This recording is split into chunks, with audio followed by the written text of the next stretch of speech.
हमने सुना है बेटा कि तुम गरीबों को मुफ्त में खिलाते हो। हम पति पत्नी 3 दिन से भूखे हैं। भूख से हमारी हालत खराब है। क्या तुम हम दोनों को छोले भटूरे खिला सकते हो? हमारे पास पैसे नहीं है। माफ करो बाबा, आज मैं किसी को मुफ्त में नहीं खिला रहा। बाबूलाल की बात सुनकर वहाँ पर खड़े हुए लोग बाबूलाल को देखकर हंसने लगे। ठीक है बेटा, जैसी तुम्हारी मर्जी।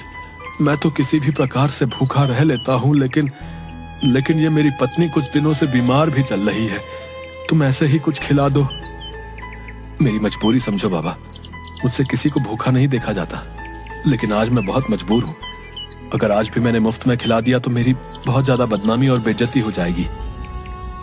मेरे पास पैसे तो नहीं है बेटा, लेकिन हाँ, कुछ मिट्टी के कंकड़ पड़े हुए हैं। तुम उन मिट्टी के कंकड़ों के बदले मुझे और मेरी पत्नी को छोले भटूरे खिला सकते हो।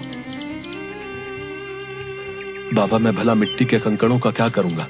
मुझे पैसों की जरूरत है। गरीब की दी हुई कोई भी चीज बेकार नहीं होती बेटा।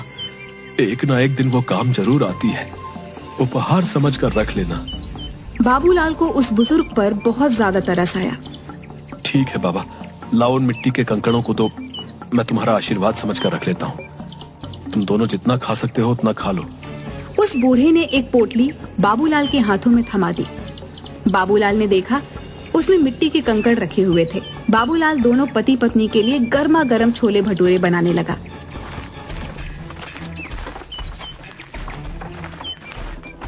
तभी वहाँ पर ठेला लगाकर खड़ा हुआ नरेश बाबूलाल से बोला, अरे इन मिट्टी के कंकड़ों से तू भला कैसे सीताराम और मोहनलाल का कर्जा चुकाएगा रे? बेवकूफ आदमी, इतनी बेइज्जती होने के बाद भी तेरी कुछ समझ में नहीं आया?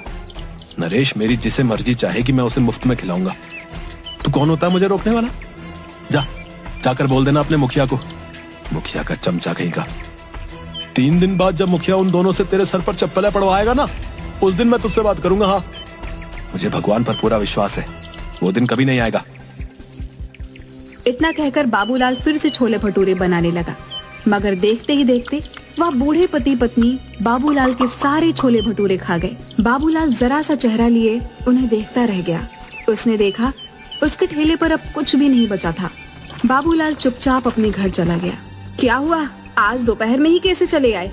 कहीं आज भी सारे छोले भटूरे कहीं बांट तो नहीं है? निर्मला, मुझसे इस वक्त बात मत करो। अरे तो फिर और किससे बात करूं? अपना सर दीवारों पर मारूं क्या? मेरी तो सोच सोच के हालत खराब होते जा रही है कि 2 दिन बाद क्या होगा। वैसे तुम कभी शाम से पहले घर नहीं आते, आज क्या हुआ? बाबूलाल ने अपनी पत्नी को सारी घटना बता दी। हे भगवान, इस आदमी का मैं क्या करूं? इसने तो बेवकूफीपन की सारी हदें पार कर दी। अरे उन दोनों को सारे छोले भटूरे खिलाने की क्या जरूरत थी? मुझे क्या पता नहीं था। मुझे लगा था कि वो 2 या 3 से ज्यादा नहीं खाएंगे, लेकिन उन्होंने तो देखते ही देखते सारा ठेला साफ कर दिया। लाओ, मुझे भी दिखाओ आखिर उन दोनों ने कौन सी मिट्टी के कंकड़ दे दिए हैं जिसके बदले तुम आज सारे छोले भटूरे उनमें लुटा कर आ गए। वहाँ पर खड़े लोग तुम्हारा मजाक गलत नहीं उड़ा रहे थे। भला कोई मिट्टी के कंकड़ के बदले छोले भटूरे खिलाता है क्या?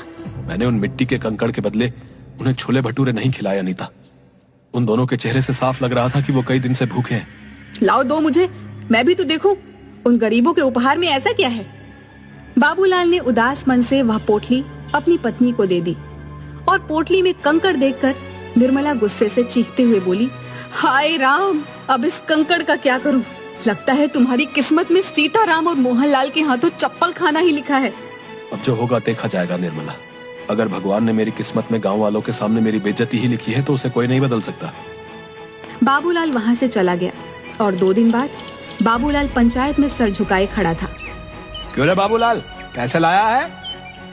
इंतजाम नहीं हो पाया मुखिया जी, कुछ दिन की मोहलत और दे देते। वो तो हम तुझे जरूर देंगे, मगर सीताराम और मोहनलाल के हाथों चप्पल तो खा ले। ऐसा मत कीजिए मुखिया जी, मेरी बेइज्जती हो जाएगी। मैं किसी को मुंह दिखाने के लायक नहीं रहूंगा। क्या हुआ, उस दिन तो बड़ा मुंह चला रहे थे, मार खाने की नौबत आई तो अब इज्जत की दुहाई दे रहे हो? मुखिया सीताराम और मोहनलाल की ओर देखकर बोला, देखते क्या हो, मारो इस दानवीर को चप्पलों से। बड़ा दानवीर बना फिरता है, मक्कार कहीं का। मुखिया की बात सुनकर मोहनलाल और सीताराम बाबूलाल को चप्पलों से मारने ही वाले थे कि तभी वहाँ पर बाबूलाल की पत्नी निर्मला आ गई। खबरदार, जो मेरे पति को किसी ने हाथ भी लगाया। क्यों रे बाबूलाल की पत्नी, तुझे पता नहीं तेरे पति ने दोनों से कर्जा लिया था? तेरी इतनी हिम्मत कि तू मुखिया के आदेश को चुनौती दे? मुखिया की बात सुनकर निर्मला ने मोहनलाल और सीताराम के पैसे मुखिया के मुंह पर मार दिए। ये लो पकड़ो इन दोनों के पैसे, आइंदा मेरे पति के ऊपर आंख उठाकर भी नहीं देखना। तू ये पैसे कहाँ से लेकर आई?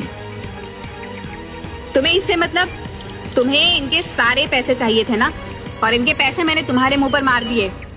बाबूलाल निर्मला के पास पैसे देखकर हैरान रह गया।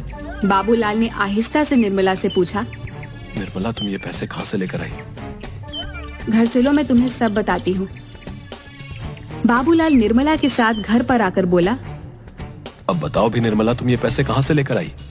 आज जब तुम्हें मोहनलाल और सीताराम पकड़कर ले गए थे तो मैं फूट फूट कर रो रही थी। रोते हुए मुझे अचानक गुस्सा आ गया और मैंने गुस्से में वो पोटली बाहर फेंकने के लिए निकाली जिसमें कंकड़ थे।